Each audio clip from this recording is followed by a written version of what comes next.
Yeah, it's like a musician from Jamaica play that music, you know? And like a musician from Today, we're going to journey into the remarkable life of a man whose music transcended borders and became a universal voice for the oppressed, a beacon of peace and a testament to the transformative power of love. We're talking, of course, about Robert Nesta Marley, better known to the world simply as Bob Marley. His story is not just about music, it's about struggle, spirituality, and the unwavering belief in a better world. Bob Marley's story begins not in the bustling cities, but in the humble, rural village of 9 Mile St. Anne Parish, Jamaica. He was born on February 6, 1945, to a complex background. A white British father, Norval Sinclair Marley, a largely absent military captain, and a young, black Jamaican mother, Cedella Booker. Bob's mixed heritage, while sometimes a source of personal introspection, firmly rooted his identity in the vibrant, resilient culture of Jamaica. His father's absence meant Bob was raised primarily by his strong-willed mother. This upbringing instilled in him a deep connection to his community, the rhythms of the land, and the simple, yet profound traditions of rural Jamaican life. It was a life shaped by natural beauty and the challenges of limited resources, fostering a spirit of resilience and resourcefulness.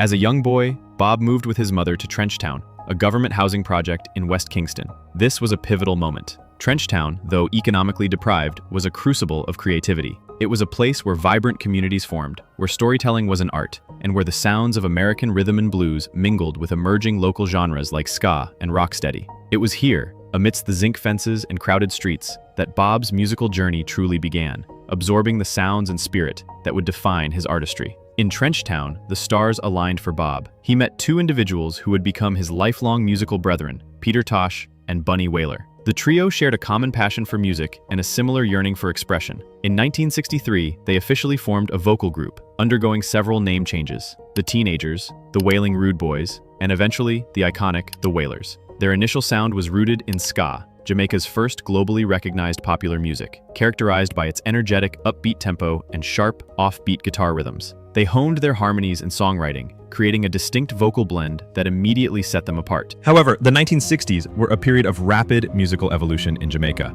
The frantic pace of ska gradually gave way to the more laid-back, yet deeply grooving sound of Rocksteady.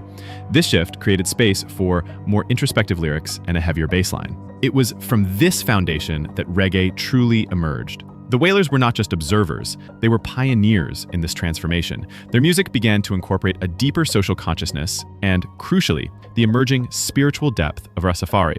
Their collaboration with legendary producer Lee Scratch Perry in the late 60s was particularly instrumental. Perry, a true innovator with his Black Ark Studio, experimented with dub techniques and sonic textures that gave the Wailers sound a raw, rootsy, almost mystical quality. This period produced some of their most powerful early recordings, like Duppy Conqueror, Small Axe, and Soul Rebel, telling stories of struggle, resistance, and the awakening of spiritual consciousness that resonated profoundly with the Jamaican people. The Wailers' international breakthrough came in the early 1970s. Chris Blackwell, the astute founder of Island Records, recognized the raw genius and global potential in the Wailers. He saw something more profound than just popular music. He saw a powerful cultural movement on the cusp of exploding. Blackwell signed them, providing them with a significant advance, professional recording equipment, and a level of promotional support unprecedented for a Jamaican act. His vision was to package their raw, authentic sound for a global rock audience without diluting its integrity. Their 1973 album, Catch a Fire, was truly a game changer. It was meticulously produced, yet maintained its authentic feel. It introduced the world to the deep, hypnotic bass lines of Aston Family Man Barrett, the intricate rhythmic guitar work of Peter Tosh and Al Anderson, and, most importantly, Bob's soulful, passionate vocals, all imbued with the profound spiritual messages of Rastafarianism. A monotheistic Abrahamic religion that emerged in Jamaica in the 1930s became central to Bob's life and music. It preached peace, love, unity, and the belief in Emperor Haile Selassie IV Ethiopia as the divine Messiah. Bob's lyrics increasingly became powerful sermons, advocating for social justice, Pan-Africanism, repatriation, and a return to one's spiritual roots. Albums like Burnin, also 1973, featuring classics like I Shot the Sheriff and the defiant Get Up, Stand Up, further solidified their international standing. It's worth noting that Eric Clapton's cover of I Shot the Sheriff in 1974, while a massive hit that amplified Bob's exposure, sometimes overshadowed the original's raw power and deeper lyrical intent. The world was beginning to listen.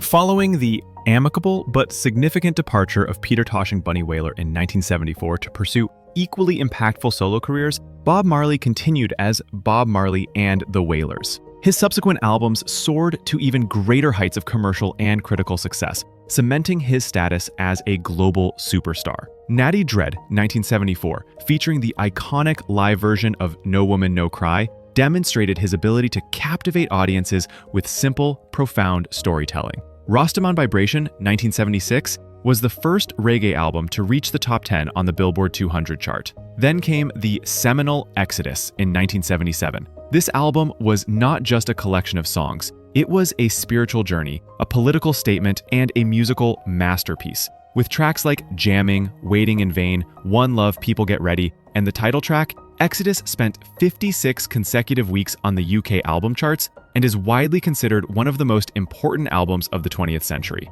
Beyond the music, Bob Marley became an immense political and cultural figure. His influence in Jamaica was unparalleled. In December 1976, just 2 days before he was scheduled to perform at the Smile Jamaica concert, an event aimed at easing severe political tensions between warring factions, Bob, his wife Rita, and manager Don Taylor were targeted in a shocking assassination attempt at his home. Despite being wounded, Bob, with an almost superhuman act of courage and conviction, still performed at the concert, stating, "The people who are trying to make this world worse aren't taking a day off. How can I?" This act cemented his image as a fearless advocate for peace and unity. His willingness to confront political instability and advocate for a unified Jamaica through his music and public presence made him a living symbol of hope and resistance for people worldwide, particularly in developing nations emerging from colonialism. He was not merely an entertainer. He was an ambassador for a better world. His dreadlocks and resonant voice, a beacon of freedom and self-determination. In 1977, Bob was diagnosed with a type of malignant melanoma under his toenail. Tragically, he initially refused the recommended amputation due to his devout Rastafarian beliefs, which encouraged the body to remain whole. The cancer unfortunately spread throughout his body. Despite his worsening health, he maintained an astonishing pace, continuing to tour and record. He released the profoundly powerful album Uprising in 1980, which included the poignant and prophetic Redemption song, performed acoustically, a raw and deeply moving reflection on freedom and mental emancipation. His final concert was in Pittsburgh, Pennsylvania on September 23, 1980. The energy, even then, was undeniable. After seeking alternative, non-traditional cancer treatments in Germany, Bob Marley passed away on May 11, 1981, in Miami, Florida, at the tragically young age of 36. His death sent shockwaves across the globe, a profound loss felt by millions. But his music and his message were far from silenced. They were, in fact, just beginning their truly immortal journey. Bob Marley's funeral in Jamaica was a monumental event,